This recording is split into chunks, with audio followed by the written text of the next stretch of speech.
আপোনালোকে নিজৰ বাবে আৰু পবিত্ৰ আত্মাই জিলো সকলৰ মাজত অপৰাধ কাকো ঠক্ষ পাতিলে সেই সকলোৱে সাৱধান হৈ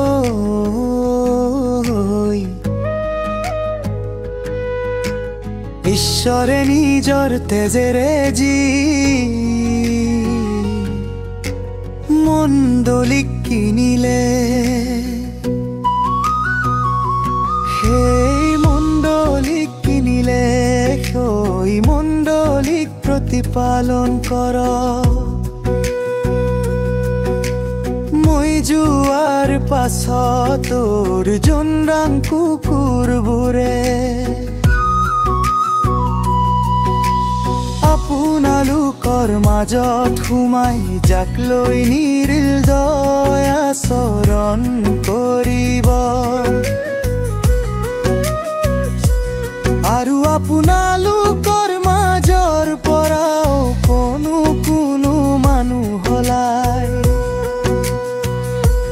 সিহঁতৰ পাছে পাছে শিষ্য সকলক কাকৰ হৈ বিপথে নিবলৈ বিচাৰিব ইয়াক মই জানিছো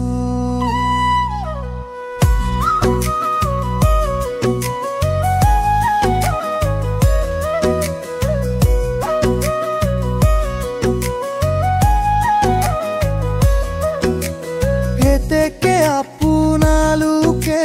পৰদি থাকক কৰে নই যে চকুলৰে 3 বছৰলৈকে দিনে ৰাতিয়ে প্ৰতিজনক সচেতন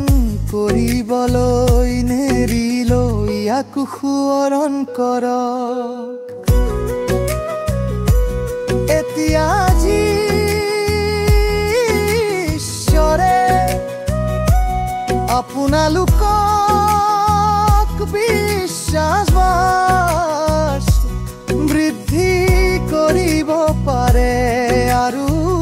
পবিত্ৰীকৃত হোৱাৰ সকলৰ মাজত উত্তৰাধিকাৰ দিব